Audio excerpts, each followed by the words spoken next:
c'est le même système.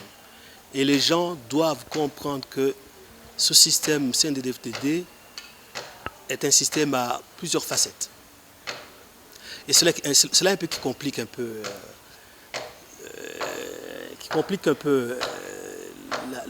la société burundaise. Le jour où on découvrira que le système est un système à plusieurs facettes, c'est un système bipolaire, on en viendra à dire finalement ce n'est pas un système qui mérite de nous diriger.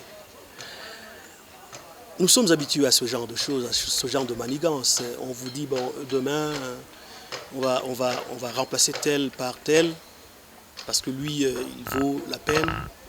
Et demain, on vous dit, bon, voilà. Et aujourd'hui, en fait, tout se joue sur la naïveté des Burundais. On est trop naïfs. Qui peut oublier aujourd'hui les bavures qui ont été causées par Ndaku Garika? Qui peut oublier? Il a été cité dans tous les dossiers.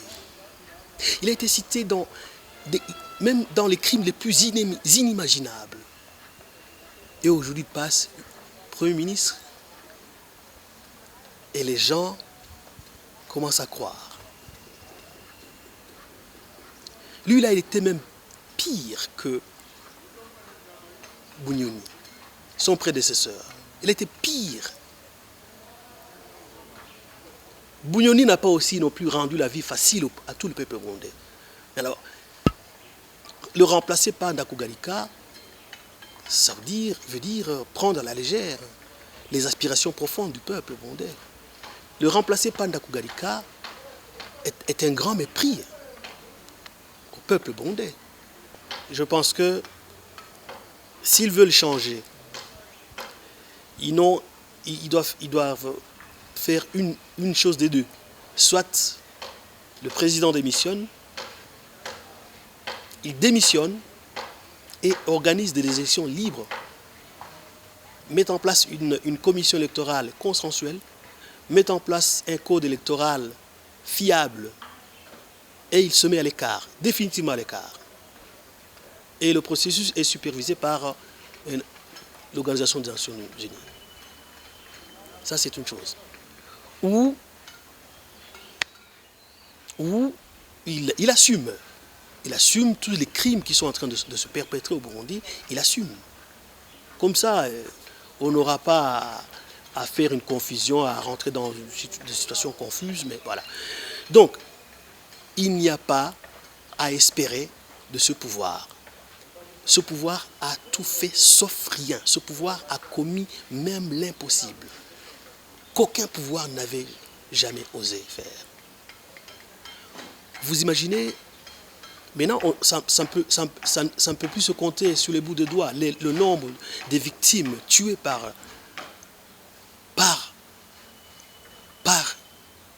le régime, par le système CNDD-FDD, depuis Nkurunziza jusqu'à Ndayishimiye aujourd'hui. Lorsqu'il a accédé au pouvoir, des gens naïfs croyaient qu'il valait la peine. Il aura fallu l'évaluer sur 6 mois. Donc le nombre de tués, des personnes disparues, grimpé jusqu'à 5000.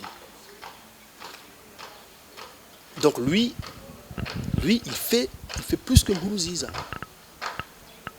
Parce que son premier discours, il avait suscité un espoir. Mais la réalité a été tout autre sur terre. Voilà. Donc moi je pense que qu'est-ce qu'on dit, on déshabille Saint-Pierre pour habiller d'autres. Donc moi je pense que le système est le même.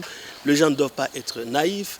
Plutôt les gens doivent, maintenant qu'ils sont en train